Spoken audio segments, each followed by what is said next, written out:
Fala pessoal, tudo bem? Sejam muito bem-vindos a mais um vídeo aqui no canal da meumouse.com.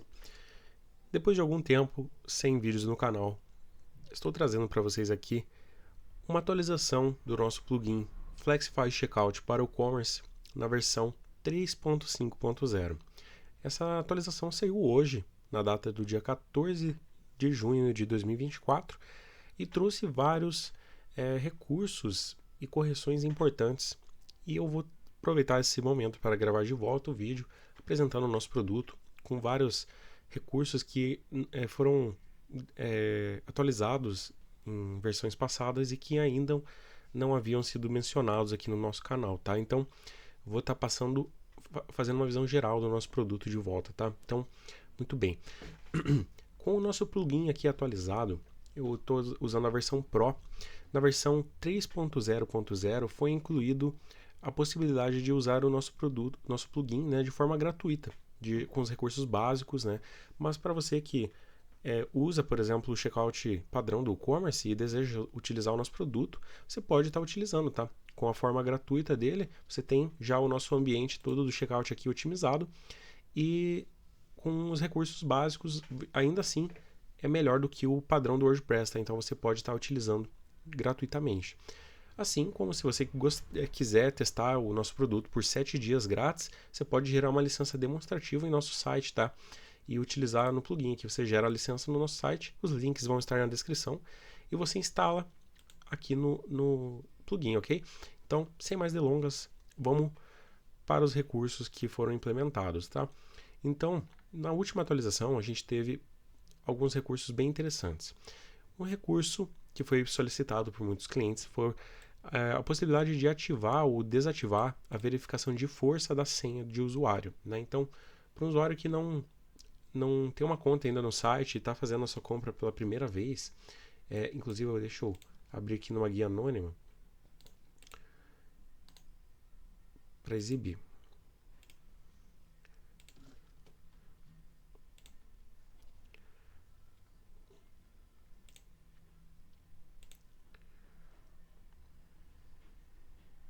Então, por exemplo, aqui eu estou simulando uma compra como um visitante, né? Então, a senha foi solicitado e a gente pode, ao digitar uma senha, por exemplo, é exigido que seja uma senha forte para que seja liberada a etapa. Então, dessa forma, a gente pode desativar essa opção, simplesmente desmarcando essa opção, né? E deixando com que o usuário decida a força da senha que ele gostaria, né? Outro recurso que foi implementado é a sugestão de e-mails, né? Então, a gente pode oferecer algumas opções de e-mail para o cliente. Você pode adicionar novas aqui também, como por exemplo, se eu colocar meumouse.com, adicionar aqui, clicar em adicionar, já é adicionado aqui uma nova opção, como provedor de e-mail, e eu vou recarregar aqui no nosso checkout. E agora, quando o cliente, por exemplo, digita o arroba, já vai ser oferecido essas opções de provedor de e-mail, né? Então, aqui já foi adicionada essa nossa opção que a gente adicionou e a gente pode oferecer qualquer provedor de e-mail, tá? Esse é um recurso gratuito que foi implementado nessa última atualização, então você pode estar aproveitando esse recurso também na versão gratuita, ok? Por padrão, já vem com os provedores mais utilizados, né? E você pode excluir algum deles que você não faça sentido, por exemplo, MSN ou Live, ou enfim, o que você desejar você pode modificar aqui da sua escolha, ok? Outra opção que foi implementada seria mostrar o resumo do pedido aberto por padrão em celulares. Então, se eu ativar essa opção e abrir aqui as ferramentas de desenvolvedor e simular um celular, né? Deixa eu exibir aqui para quem ainda não sabe e gostaria de aprender isso, eu acho que seria conveniente, né? Clicando com a tecla F12 e você clicando nessa quadradinha aqui para alternar ao dispositivo, você consegue simular, né, um celular ou qualquer dispositivo para que você possa ver em diferentes padrões, né? Então, você consegue fazer essa simulação e aqui, quando você ativa essa opção, você consegue deixar aberto o seu resumo do pedido por padrão, tá? Deixa eu recarregar aqui. E agora, quando o usuário está acessando o checkout com um celular, esse resumo ele fica aberto por padrão, né? Então ele pode simplesmente fechar aqui e seguir a compra dele normalmente. Ou, se você desativar essa opção, ela vai ficar fechada por padrão, ok? Então, esse é um recurso também que foi solicitado por clientes nossos. Foi alterado também uma opção, em alguns casos, alguns clientes tiveram problemas com o preenchimento de endereço, né? Que ele fica disponível só no Brasil, esse recurso, no momento, e a gente usa agora esse formato aqui, né? Você pode usar uma API diferente, por padrão ela já vem preenchida com todos os recursos para serem preenchidos os campos no checkout, né? Mas você pode alterar se for o caso também. Caso você esteja usando uma API diferente que queira modificar, você tem tem essa possibilidade, né? Você vai colocar daí a URL que vai ser obtida o CEP, né, junto da variável postcode e os detalhes lá do objeto JSON que vai ser preenchido os campos, tá? Por padrão, fica dessa forma e já está funcionando perfeitamente, ok? Outros recursos importantes que foram adicionados foi alteração de textos do checkout, né? Então você pode alterar qualquer texto que você decida, né? Você vai ficar por conta. Por padrão já vem preenchido também. Campos e etapas, foi adicionada uma nova opção também, que é uma opção bem interessante, que é a opção de gerenciar os campos, né, do checkout. Então a gente pode alterar um campo, por exemplo, os campos que é da primeira etapa aqui de contato, por exemplo, o e-mail, nome, etc.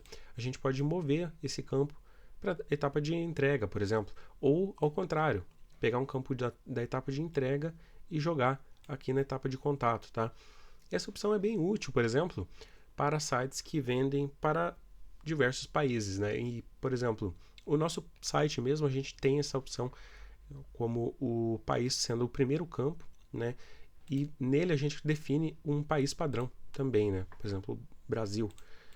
Com isso, a gente consegue fazer condições, que também foi adicionado, eu vou chegar nesse recurso que foi adicionado, que seria a possibilidade de fazer condições para exibição de campos, de formas de entrega ou de pagamento, tá? Isso é excelente e vai te possibilitar você reduzir plugins. Você tem todo esse conjunto de ferramentas em um único plugin, né? Onde antigamente você precisaria, por exemplo, dependendo aí da tua estratégia, você precisaria de uns 4 ou 5 plugins para fazer essa lógica, né, de condições. Então, aqui também a gente tem, por exemplo, a possibilidade de criar campos agora. Então, você, por exemplo, que usa aqui no Brasil é bem comum o plugin Brazilian Market on Commerce, certo? Para a criação de plugins de campos, né? De CPF, CNPJ, data de nascimento, enfim, diversos campos. A gente consegue fazer isso também pelo nosso plugin agora, tá? Então, tendo como inspiração esse plugin, a gente consegue fazer essa modificação e podendo fazer a modificação para qualquer país do mundo, né? Então, a gente consegue criar campos conforme a sua necessidade, tá? Eu vou fazer um exemplo aqui clássico para o Brasil, né, adicionando campos de CPF e CNPJ, fazendo da seguinte forma.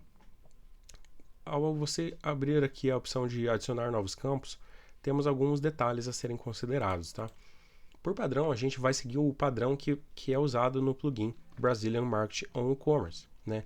Onde tem os IDs definidos, etc. Porque alguns gateways de pagamento já usam esse plugin para que funcione corretamente. Então, esse padrão precisa ser obedecido para que a gente não tenha nenhum problema, correto? Então, se você tiver, por exemplo, usando algum gateway que exija esse plugin, você pode desativar esse plugin Brazilian Market on Commerce, mas usando o mesmo padrão de ID dos campos e opções, ok? Então, por exemplo, uma opção aqui que temos seria a Person Type para o tipo de pessoa.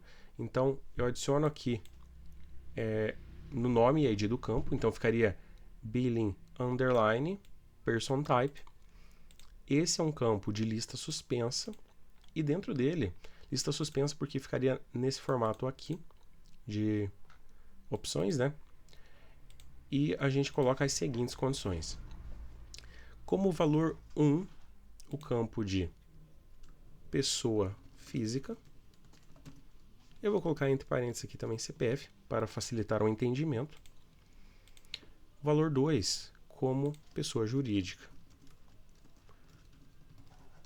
Entre parênteses, vou colocar CNPJ. Eu clico nesse mais aqui para adicionar aqui no nosso seletor, correto? Você pode adicionar quantas opções você quiser, tá? Aqui eu vou adicionar essas duas apenas para fim de demonstração e também para seguir o nosso exemplo, tá? E aqui no título do campo vou colocar tipo de pessoa, vou colocar como um campo obrigatório, vou marcar a posição dele aqui como largura completa. Então, se você, por exemplo, colocar como esquerda ou direita, se você colocar como esquerda, ele vai ficar nesse padrão, seguindo para a esquerda, ou direita, seguindo nesse padrão aqui, à direita. Isso aqui, principalmente em modo computador, né? No modo celular, ele vai ficar com a linha completa por padrão, mas a gente usa esse padrão aqui, nesse caso do nosso seletor, tá? Aqui a gente vai escolher alguns. Aqui você pode, né, para desenvolvedores ou pessoas que têm condições específicas de design ou coisas do tipo, que vão aplicar algum CSS, algo do tipo, você pode colocar uma classe CSS no campo ou no título, né, para que você consiga estilizar de alguma forma. Também há a possibilidade de usar máscara no campo, tá? Isso aqui é útil principalmente para campos de CPF, CNPJ, data de nascimento, enfim, eu já vou entrar mais em detalhes como a gente segue esse modelo, esse padrão, e também a etapa do contato, né, do campo. No caso, eu vou deixar na etapa 1 mesmo, eu vou clicar em adicionar. Pronto. Aqui eu vou pegar esse campo e arrastar para cima aqui, acima de empresa, onde eu vou fazer uma condição específica também. Empresa, eu vou deixar ativado esse campo. Agora eu vou adicionar os campos de CPF e CNPJ, tá? Então eu vou colocar texto. Aqui eu vou colocar daí CPF. O título do campo vai ser CPF mesmo. Vai ser um campo de largura total. E aqui entra a máscara do campo, tá? Na descrição desse vídeo vai ficar uma documentação da biblioteca que foi usada para usar essas máscaras, né?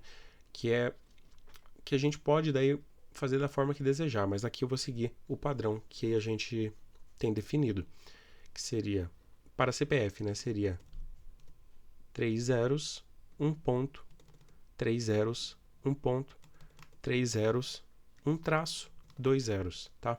Isso aqui, o zero no final é só uma forma de identificar. Poderia ser qualquer número, mas o zero aqui é só para a gente ilustrar, ok? O ponto, os traços aqui servem como máscara, né? Então, quando chega no final aqui, o usuário não consegue digitar mais. Então, é bem útil nesse caso. Aqui eu vou clicar em adicionar campo. Aqui em CEP, por exemplo, você já tem essa dimensão, né, de como funciona o mascaramento de campos. Então ele tem 5 zeros, um traço e mais 3 zeros na sequência. Isso aqui para o padrão do Brasil, né? Então, dependendo aí do país que você for vender, o padrão pode mudar. Então você tem essa possibilidade de alterar também. Aqui eu vou adicionar um novo campo. Eu vou adicionar agora CNPJ. E aqui CNPJ como título. Vou marcar como largura completa. A máscara eu vou colocar diferente dessa vez. Vai ser nesse padrão aqui, 2 zeros, seguido de 3 zeros, 3 zeros de volta, ponto, né? De 3 zeros, uma barra, 1, 2, 3, 4 zeros, um traço e 2 zeros. Ficaria nesse padrão aqui o CNPJ, ok? E agora eu clico em adicionar campo. Aqui a gente já tem basicamente a nossa lógica essencial para o padrão do Brasil, né, onde a gente tem campos de CPF ou CNPJ. Se a sua loja vende só para pessoas físicas, por exemplo, você não precisaria criar o campo do tipo de pessoa. Somente o campo de CPF seria o essencial nesse caso, né? Porém, os campos foram adicionados, só que quando a gente carrega aqui na página do checkout, a gente tem todos os campos à mostra, né? Então o campo CPF ou CNPJ, todos à mostra. Então a gente precisa exibir esses campos de uma forma condicional, né? Então aqui que entram as condições. Essas condições a gente tem várias formas, então deixa eu apresentar esse novo recurso também. As condições seguem da seguinte forma: a gente pode mostrar ou ocultar alguma coisa. Então seria um componente que a gente pode mostrar ou ocultar, ou um campo, ou uma forma de pagamento, ou uma forma de entrega, tá? Aqui no caso, como eu acabei de adicionar esses campos, ele não entrou dentro do objeto do WooCommerce, eu vou recarregar essa página, tá? Vou dar um F5 aqui para recarregar. E agora os campos já estão aqui para a gente usá-los. CPF não foi adicionado, então deixa eu verificar. Aliás, eles estão desativados, ó.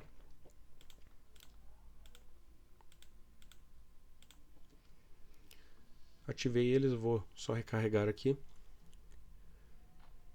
E agora deixa eu verificar se entrou essa condição dos campos. Ótimo, a gente já tem os campos aqui adicionados, que a gente vai seguir essa lógica, tá? Então, a lógica que vai ser o seguinte: eu vou mostrar um campo. Então, deixa eu só voltar aqui. Eu vou mostrar um campo. O campo é o CPF. Se o campo de tipo de pessoa tiver a opção, né, é a opção 1. Como é que você vai saber, em alguns casos, para obter esse tipo de informação, né? Por exemplo, principalmente em selects, né? Em muitos casos aqui a melhor forma é inspecionando com as ferramentas de desenvolvedor. Então você clica com o botão direito em cima do campo, clica em inspecionar, vai abrir essa janela aqui. Eu vou só fechar aqui. Eu vou abrir essa janela e aqui nós temos essa lista, né, de elementos no nosso HTML do checkout. Aqui temos a seguinte possibilidade. Dentro da tag P temos o tipo do campo e aqui o ID. Então dentro dele a gente tem um campo do tipo select, e abrindo ele a gente tem as opções e os valores. Então é isso aqui que a gente gostaria. Como a gente criou esses campos, a gente já sabe que o valor 1 é para a pessoa física e o valor 2 é para a CNPJ. Esse é um padrão que o plugin, né, Brazilian Marketing on Commerce, segue, e alguns gateways funcionam dessa forma. Então por isso que a gente está seguindo esse padrão, tá? Por exemplo, o gateway PayPal Brasil, né? Ele tem esse padrão. Então se você seguir um padrão diferente, pode ser que na hora de pagar ele não reconheça os campos. Então tenha isso como ciência para poder, caso tenha algum problema, você poder verificar, ok? Então aqui a gente selecionou para mostrar um campo, o campo de CPF, quando o campo tipo de pessoa é o valor 1. A gente tem a possibilidade também de incluir filtros, né? Se esse aqui vai funcionar para algum usuário específico, ou uma função específica, ou algum produto, categoria, etc. Há diversas possibilidades. Aqui eu vou deixar o padrão aqui mesmo e vou clicar em criar condição. A condição foi criada, aqui eu vou criar uma nova condição para mostrar o campo CNPJ quando o campo de tipo de pessoa é valor 2. Eu vou fazer isso também para o campo de empresa, então eu vou clicar em mostrar campo empresa quando o campo tipo de pessoa é valor 2. Dessa forma, a gente tem uma lógica que a gente pode seguir. Você pode criar, por exemplo, para oferecer uma forma de pagamento. Uma forma de pagamento, por exemplo, Pix. O Pix só fica disponível no Brasil. Então, se você faz, por exemplo, dropshipping e vende para diversos países, você pode simplesmente colocar aqui para mostrar a forma de pagamento Pix quando o campo país é BR, de Brasil, tá? Você consegue obter essa informação também dessa forma que eu ensinei. Então você clica em cima aqui, vem inspecionar, vem aqui ó, no campo Select, onde tem um ID aqui, ó, Billing Country, abre ele aqui e você tem a lista aqui de países, né? Então dessa forma você também consegue fazer esse tipo de verificação, ó. Então o campo Brasil é o valor BR. Dessa forma a gente poderia fazer essa condição, né? Eu vou criar essa condição também. Então vamos testar agora se funciona essa forma aqui de condicionamento. Então, quando a gente já carrega o nosso checkout aqui, a gente já tem o nosso campo de pessoa, tipo de pessoa criado, o CPF também. Então você pode trocar aqui e, por exemplo, preencher o... Aqui eu poderia inverter essa ordem, né? Para a empresa ficar depois do CNPJ, porque a gente tem esse recurso aqui, ó, preencher informações da empresa automaticamente. Se eu aplicar essa opção, a gente consegue preencher todos os dados da empresa, como o endereço, o telefone, etc., somente pelo CNPJ. Então isso é bem útil também, tá? Então vou digitar o CNPJ aqui da meomouse.com para teste. Muito bem, aqui já foi obtidas as informações da Receita Federal. Você já foi até alterado aqui o telefone, por exemplo. Aqui deixa eu voltar, que isso aqui é um padrão inválido, né?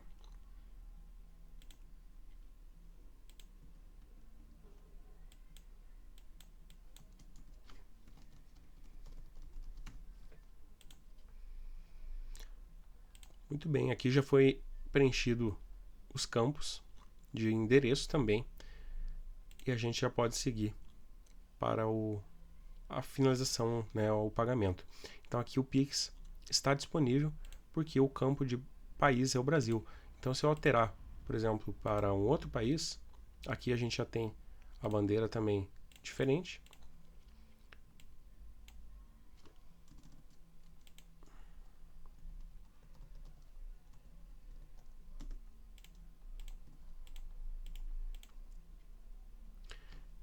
E aqui, dependendo, não foi alterado. Então, ó, eu troquei a opção de pagamento que ele já alterou automaticamente a opção de pagamento. Também seria a mesma condição para as formas de entrega, né? Então, se você criar uma condição para formas de entrega, aqui, por exemplo, oferecer frete grátis quando tiver algum produto no carrinho ou o carrinho tiver um valor maior que 500, por exemplo. Enfim, isso aqui a lista de possibilidades é extensa, então você segue uma lógica para o modelo de negócios do seu site, tá? Ou do seu cliente. Então, passando aqui esse vídeo apenas para que você tenha esse recurso, você possa entender melhor como é que funciona, tá? Então, você pode estudar e verificar, testar da melhor forma. E também temos um último recurso que eu gostaria de estar mencionando aqui no vídeo, que seria cabeçalhos, né? Cabeçalho e rodapé, eu acredito que não foi mencionado ainda, mas a gente consegue adicionar via shortcode dentro do modelo do checkout aqui também, via shortcode, que você pode criar aí um rodapé personalizado ou um cabeçalho personalizado. É só adicionar aqui o shortcode e vai ser adicionado na página do checkout, ok? E também adicionar novas fontes do Google, tá? Você pode adicionar aqui uma nova fonte, adiciona o nome aqui que você vai obter lá no Google. Vou pegar aqui também para facilitar, que pode ser que fique não tão bem explicado, então é melhor eu passar essa informação também. Então, como é que a gente faz para adicionar uma nova fonte e que fique da forma correta, instalado, ok? Então, você vai adicionar aqui, ó, uma nova fonte. Vai pegar aqui no Google Fonts a fonte que você gostaria. Eu vou escolher... deixa eu ver uma fonte que ainda não tenha.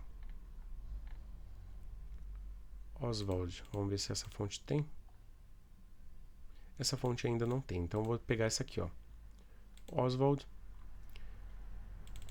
Vou copiar o nome dela, vou adicionar como nome da fonte, e aqui, a URL da fonte, a gente precisa disso aqui, ó, onde está o @important. Então, eu vou pegar aqui, ó, nesse botão Get Font, vou clicar no Get Embed Code, e dentro dele, a gente tem esse aqui, ó, @import.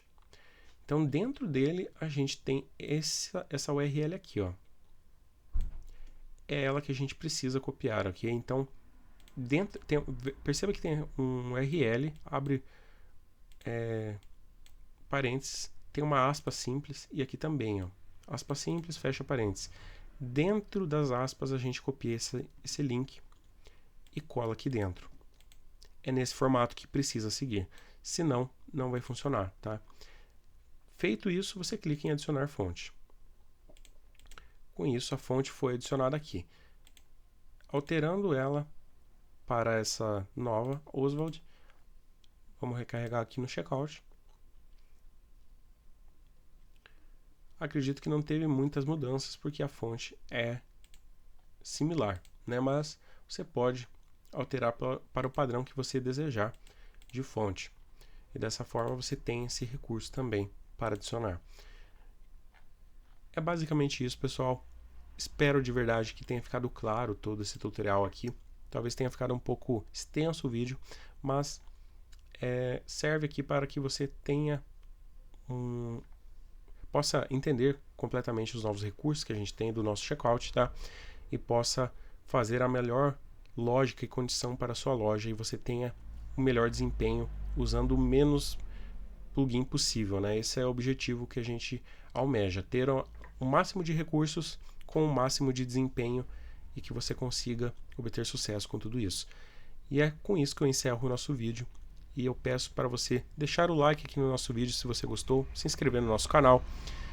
Peço também que você siga nosso Instagram, lá por lá a gente sempre está liberando novidades, perguntas, perguntando os novos recursos que a gente vai adicionar nos nossos plugins, obtendo feedback, enfim, a gente se comunica com os nossos clientes também por lá. Então, siga o nosso perfil do Insta. E é isso, pessoal. Tendo qualquer dúvida, deixe nos nossos comentários ou entre em contato com o nosso suporte via WhatsApp. É isso, um grande abraço e até o próximo vídeo.